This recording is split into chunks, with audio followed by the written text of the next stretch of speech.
9 साल से स्टेट बनने के बाद यहाँ पर टीआरएस है, बीआरएस की सरकार है। जून 2014 में रियासत तेलंगाना तश्कील में अमल में लाई गई। 9 साल में कर्फ्यू तेलंगाना में भैंसा टाउन में 2020 में एक बार लगा और वो भी नाइट कर्फ्यू था 2021 में, और कोविड के दौरान कर्फ्यू था। जब कांग्रेस पार्टी तेलंगाना में इख्तिदार में थी 1990 से 90 में भी इख्तिदार मिला उनको, फिर राजशेखर रेड्डी 2004 में 90 में चन्नारेड्डी साहब बने थे, फिर एन जनार्दन रेड्डी साहब थे, बीच में तेलुगु देशम आई, फिर 2009 में ग्रेट राजशेखर रेड्डी ने 2004 में कांग्रेस को दोबारा लेकर आए थे। तो आप 1990 से 2012 तक आप देखेंगे 11 कर्फ्यू नाफिज हुए थे हैदराबाद में, पूरे तेलंगाना में।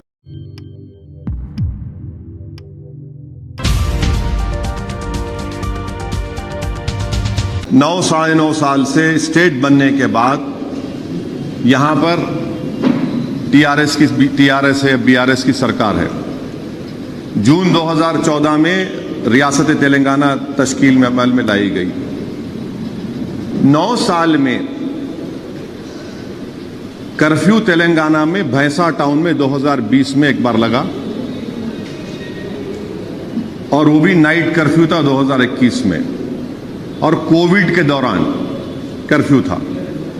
जब कांग्रेस पार्टी तेलंगाना में इख्तिदार में थी 1990 से 90 में भी इख्तिदार मिला उनको, फिर राजशेखर रेड्डी 2004 में 90 में चन्नारेड्डी साहब बने थे, फिर एन जनार्दन रेड्डी साहब थे, बीच में तेलुगु देशम आई, फिर 2009 में ग्रेट राजशेखर रेड्डी ने 2004 में कांग्रेस को दोबारा लेकर आए थे। तो आप 1990 से 2012 तक आप देखेंगे 11 कर्फ्यू नाफिज हुए थे हैदराबाद में, पूरे तेलंगाना में 10 हैदराबाद में थे। और कितने दिन का कर्फ्यू था? 113 दिन का। 1990 से 2012 तक 113 दिन का कर्फ्यू हैदराबाद में था, और 2014 से 2023 नवंबर की तारीख, आज की तारीख तक 2 बार कर्फ्यू लगा भैंसा में और फिर कोविड में। और जब 1990 और 2012 से आप देखेंगे हैदराबाद में, निजामाबाद में, मेदक में, नलगुंडा, रंगारेड्डी, आदिलाबाद में, करीमनगर, महबूबनगर, ये पूरे कम्युनल सेंसिटिव डिस्ट्रिक्ट्स कहलाते थे। आज अल्हम्दुलिल्लाह यहाँ पर डेवलपमेंट हो रहा है, यहाँ पर पीस है। हैदराबाद बल्कि तेलंगाना जीडीपी के लिहाज से पर कैपिटा इनकम हाईएस्ट है। ये दूसरी चीज़ है। और मुझे यकीन है कि तेलंगाना की आवाम जब 30 नवंबर के दिन वोट डालने जाएगी वो इन तमाम बातों का नोट लेगी और एक अच्छा फैसला करेगी। तीसरी बात यह है कि मजलिस इत्तेहादुल मुस्लिमीन अल्हम्दुलिल्लाह अवाम ने, अल्लाह सुब्हाना व तआला का करम है कि अल्लाह ने हमको कामयाबियों से हमकिनार किया है। 2018 में हमने 8 उम्मीदवार खड़ा किए थे, 7 अराकीन असम्बली हमारे मुंतखब हुए अल्हम्दुलिल्लाह। मैं आपको बताना ये चाह रहा हूँ कि अवाम का साथ मजलिस के साथ रहा, इंशाअल्लाह है और मुस्तकबिल में रहेगा। इसलिए कि मजलिस इत्तेहादुल मुस्लिमीन अवाम के दरमियान में रहकर काम करती है। मजलिस इत्तेहादुल मुस्लिमीन अवाम के गम में, अवाम की तकलीफ़ में, अवाम के दरमियान में रहती है। और अल्हम्दुलिल्लाह दारुस्सलाम का मजलिस का दफ्तर हफ्ते में 6 दिन खुला रहता है, और बहुत से आप लोग माशाल्लाह से आते हैं। आप देखते हैं कि हमारा काम करने का तरीक़ा सबसे अलग है, मुनफरिद है। तो मजलिस के साथ अरकान असम्बली कामयाब हुए। अब जाहिर है हमको अपने अरकान के उम्मीदवारों के नामों का ऐलान करना है। मगर मैं ये बताना ज़रूरी समझता हूँ कि अल्हम्दुलिल्लाह जितने मजलिस के अरकान असम्बली जिसको अवाम ने मुंतखब किया, उन्होंने मेहनत की, जुस्तजू की, अपने लिहाज से काम करने की कोशिश की। मैं इन तमाम का शुक्रिया अदा करना चाहता हूँ, हमारे तमाम मौजूदा अरकान असम्बली का। और साथ ही साथ मैं बात बताना ज़रूरी समझता हूँ कि मजलिस इत्तेहादुल मुस्लिमीन इस असम्बली, तेलंगाना के असम्बली इलेक्शन में हम लोग मौजूदा 7 असम्बली हलकों के साथ साथ राजेंद्र नगर और जुबली हिल पे भी अपना कैंडिडेट खड़ा करेंगे। तो 9 असम्बली हलके पर मजलिस इत्तेहादुल मुस्लिमीन तेलंगाना के असम्बली इलेक्शन में हिस्सा लेगी। और मैं आपके बात बताना ज़रूरी समझता हूँ कि 2018 में ही ये बात तय हो गई थी कि 2023 में जब असम्बली के इंतखाबात होंगे तो अहमद पाशा कादरी साहब और मुमताज़ अहमद खान साहब की जगह पर किसी और उम्मीदवार को मौका दिया जाएगा। अहमद पाशा कादरी साहब तो हमारे लिए एक स्टालवर्ट हैं और मेरे ख्याल से वो मजलिस के जितने लोग आज पुराने बुजुर्ग जो बरसों से वाबस्ता हैं मजलिस से, मेरे ख्याल से अब्दुल वाहिद ओवैसी को देखने वालों में शायद अहमद पाशा कादरी हैं और थोड़े बहुत लोग हैं। वो हमारे वालिद सुल्तान सलाहुद्दीन ओवैसी के बड़े करीबी साथी थे। अहमद पाशा कादरी साहब की जो खिदमात मजलिस के लिए है वो नाकाबिल फरामोश हैं। मुझे अच्छी तरह याद है कि मैं और अकबर की हमारी उम्र होंगी 10 या 11 साल की, और उस वक्त से मैं और अकबर हमारे वालिद की जीप में बैठकर तेलंगाना के, उस वक्त के आंध्र प्रदेश के डिस्ट्रिक्ट्स में दौरा करते थे। तो उस वक्त मेरे वालिद के साथ, सालार के साथ अहमद पाशा कादरी साहब, रहमत हुसैन, मरहूम रहमत हुसैन जैदी साहब, अल्लाह उनकी मग़फ़रत करे, शेख मोहम्मद अख्तर साहब, ये लोग जाते थे। मैं उस ज़माने से अहमद पाशा कादरी साहब की वाबस्तगी को देखा हूँ।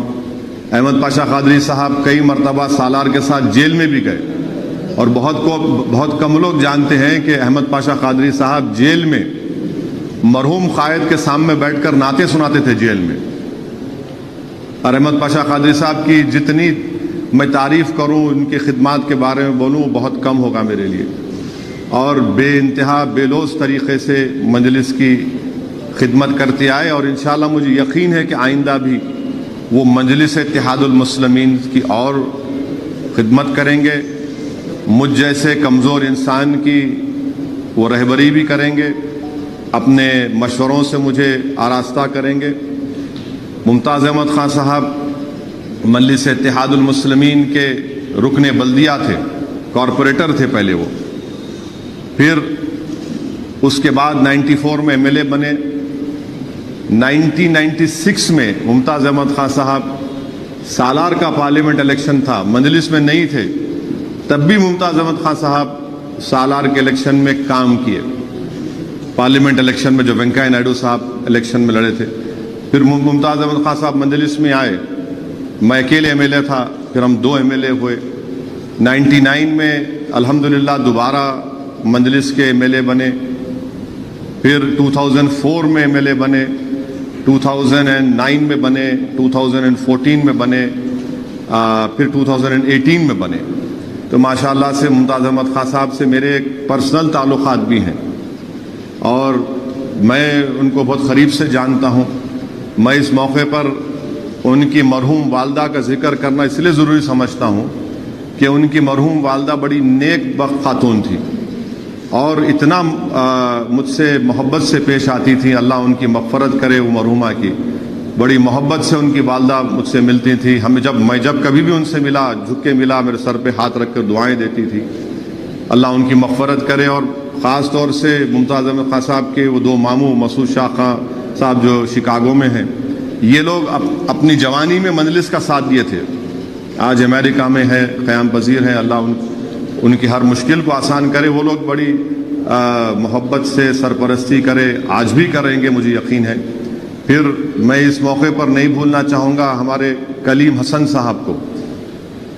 कलीम हसन का भी बहुत बड़ा रोल रहा इसमें। फिर हमारे बैंक के एक मैनेजर थे हशमत साहब, अल्लाह उनको भी खुश रखे। तो मुमताज़ खान साहब से मेरे ताल्लुकात एक ज़ाती लेवल पे अच्छे ताल्लुकात हैं और बराबर रहेंगे। मुमताज़ खान साहब अमेरिका में थे, अमेरिका से उनकी वापसी के बाद मैं मुमताज़ खान साहब को अहमद पाशा कादरी साहब को बुलाकर दारुस्सलाम में उनसे बताया कि भाई जो बात पहले से तय थी आपको मैं बता रहा हूँ कि इस बार मैं आपको और पाशा कादरी साहब को दोबारा एमएलए का टिकट नहीं दे सकता हूँ और मेरी ख्वाहिश ये है कि आप लोग मंजलिस से वाबस्ता रहें और बल्कि इलेक्शन में आगे बढ़कर एक बड़े बनकर आप मंजलिस के लिए काम करें। तो दोनों ने मुझसे ये कहा कि बिल्कुल सही है, बराबर हम जमात के साथ थे, है और रहेंगे, हम मंजलिस के लिए काम करेंगे। मैं शुक्रगुजार हूँ उनके उस मोहब्बत भरे अल्फाज का, उनकी वाबस्तगी का जो उन्होंने पाशा कादरी साहब ने और मुमताज़ खान साहब ने कहा। और मुझे यकीन है कि इस इलेक्शन में पाशा कादरी और मुमताज़ खान साहब दोनों मजलिस इत्तेहादुल मुस्लिमीन के लिए काम करेंगे, मजलिस के उम्मीदवारों के लिए काम करेंगे और उनका एक बड़ा तजुर्बा है, हम उस तजुर्बे से फ़ायदा ही हासिल करेंगे। और आज के दिन मैं जो है चंद असम्बली सीट के उम्मीदवारों के नाम का ऐलान कर रहा हूँ आपके सामने। तो मैंने जैसा आपसे कहा कि 9 असम्बली कॉन्स्टिट्यूंसीज पर मजलिस इलेक्शन लड़ेगी, जिसमें मौजूदा 7 एमएलए की कॉन्स्टिट्यूंसी है, राजेंद्र नगर की असम्बली कॉन्स्टिट्यूंसी है और जुबली हिल्स है। तो आज मैं बहादुरपुरा, राजेंद्र नगर और जुबली हिल्स के कैंडिडेट्स का ऐलान नहीं करूंगा, वो शॉर्टली करूंगा आपके सामने। और सबसे पहली बात तो यह है कि हमारे पार्टी लीडर अकबरुद्दीन ओवैसी दोबारा इंशाअल्लाह चंद्रायन गुट्टे से मजलिस के उम्मीदवार रहेंगे। अहमद बलाला साहब मलकपेट से मजलिस इत्तेहादुल मुस्लिमीन के उम्मीदवार रहेंगे। कौसर मोहिउद्दीन साहब कारवान से मजलिस इत्तेहादुल मुस्लिमीन के उम्मीदवार रहेंगे। फिर माजिद हुसैन नामपल्ली से मजलिस इत्तेहादुल मुस्लिमीन के उम्मीदवार रहेंगे। याकूतपुरे से जाफर हुसैन मेराज साहब इंशाअल्लाह मजलिस इत्तेहादुल मुस्लिमीन के उम्मीदवार रहेंगे। और चार मीनार से एक्स मेयर जुल्फ़िकार साहब मजलिस इत्तेहादुल मुस्लिमीन के उम्मीदवार रहेंगे। तो ये अहम बातें मुझे आपको बताना था, ये आपको बता चुका हूं। अगर आपके कोई सवालात हैं, ये 3 असम्बली हलकों का ऐलान कब होगा मैं जल्दी कर दूंगा, क्योंकि आज से नॉमिनेशंस की तारीख शुरू हुई है, तो ये करूंगा। और इंशाअल्लाह मुझे यकीन है कि अल्लाह सुब्हानहू तआला हमारे पूरे उम्मीदवारों का वो एमएलए बनेंगे, कामयाब होंगे, अवाम की उनका साथ मिलेगा, अवाम की दुआएं, अवाम का वोट उनको मिलेगा इंशाअल्लाह ताला। और हमारी कैंपेन का आगाज़ भी कल परसों से शुरू हो जाएगा। तो दूसरे 3 असम्बली हल्के जात का इंशाअल्लाह मैं जल्द से जल्द आपके सामने नामों का ऐलान कर दूंगा।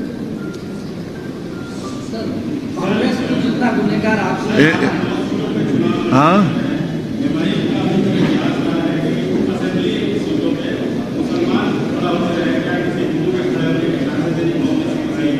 नहीं प्रमोद साहब, आप जानते हैं कि हमारे पास कई हमारे दलित बैकवर्ड क्लास के भाई कॉरपोरेटर्स भी हैं, तो इंशाअल्लाह ताला देखिए क्या होता है। नवभारत से महेश उपाध्याय सर, कांग्रेस को जितना आप गुनहगार माने हैं, उनके सपोर्ट में एमआईएम पार्टी भी थी, तो वो भी उतनी गुनहगार थी क्योंकि उनके सपोर्टर रहे थे। कौन? कांग्रेस पार्टी के एमआईएम जो है। नहीं, सुनिए एक मिनट सुनिए। नहीं, सुन तो लीजिए, आपका सवाल मैं समझ गया हूं। बाबरी मस्जिद की शहादत के बाद कांग्रेस पार्टी ने ही एमआईएम पार्टी में एक डिवीजन कराया था, और पर्सनली जितना एज अ फैमिली हम लोग तकलीफ उठाए, उस वक्त कोई भी नहीं उठाया। मैं उसमें तारीख में जाना नहीं चाह रहा हूं। यूपीए की सरकार बनी, कांग्रेस की नहीं बनी थी, यूपीए की बनी थी। फिर 2012 में हम छोड़ दिए यूपीए को। क्यों छोड़े? क्योंकि किरण कुमार रेड्डी की सरकार जो यहां पर थी, यहां पर कई कम्युनल राइट शहर में हो रहे थे। शायद आप लोगों को याद नहीं होगा, उस जमाने में जो लोग रात में शादी खाने से वापस अपने घर को आते थे, तो ऑटोज में स्टैबिंग होती थी। आप देख लीजिए, हम छोड़ दिए, यूपीए को छोड़े और सपोर्ट विड्रॉ कर लिए। मगर ये बाबरी मस्जिद का तो फैक्ट है। कमलनाथ जो बात कह रहे हैं बिल्कुल सच है। वो मैं जो आपसे कह रहा हूं, जीबी पंच से लेके 1992 6 दिसंबर तक इन्हीं की तो सरकार थी। बूटा सिंह साहब शिलान्यास किए थे। डेवलपमेंट का आप बोले हैं सर, अपना ओल्ड सिटी पूरा जो है सो उस्मानिया ले लीजिए, सालाजम म्यूजियम ले लीजिए, सेंट्रल लाइब्रेरी ले लीजिए, पूरा डस्ट का यानी मूसी रिवर को इतना सुंदर बनाने का था, पूरा आपका क्षेत्र आता जो बिल्कुल है तो एक डंपिंग यार्ड के समान है। आप ऐसो हाईटेक सिटी चले जाइए, बोलते हैं पेरिस है बोलते, तो आपके क्षेत्र में इतनी। आप कहाँ रहते भाई? आप? मैं अफजलगंज में रहता हूँ। अच्छी बात, आप सुन लीजिए। उस्मानिया हॉस्पिटल की नई बिल्डिंग बन रही, नई बिल्डिंग बिल्कुल बन रही, हाईकोर्ट में रुका हुआ। हम तो बोल दिए, हम तो यहां तक बोले कि अगर पुरानी बिल्डिंग को तोड़ना है तो तोड़ दीजिए। आप शायद भूल गए आप कि परसों वहां पर 2 नए ब्रिजेस बन रहे, मेट्रो का काम शुरू हो चुका है अल्हम्दुलिल्लाह। चौथी बात आप बोल रहे थे, हाँ और एक बात आपको बता रहा हूं, बापू घाट से लेके, बापू घाट मालूम ना आपको, बापू घाट से लेके मूसा नदी से मूसाराम बाग तक एक नई रोड का आरडीपी बन चुका है। ये काम हम फ्यूचर में कराएंगे। अब रहा सवाल आपके अफजलगंज का, आपका एमएलए कौन है? आप नहीं सुन तो लीजिए। नहीं देखिए, सुन तो देखिए, आप मेरे से बहस करना चाह रहे तो आप जर्नलिस्ट बनिए या पॉलिटिकल एक्टिविस्ट बन जाइए। आपका एमएलए कौन है? उनसे पूछना जरा। चलिए सेकंड सवाल। हाँ हाँ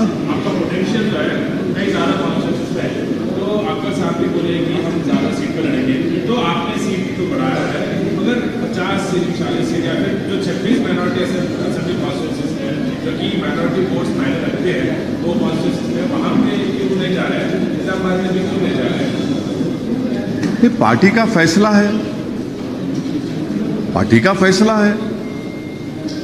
अब भाई, अब आपका टीवी चैनल हर जगह नहीं गया तो मैं पूछ सकता हूं क्या? भाई केबल पे आपका चैनल नहीं आता बाज़ वक़्त, अब उसका क्या जवाब देंगे आप?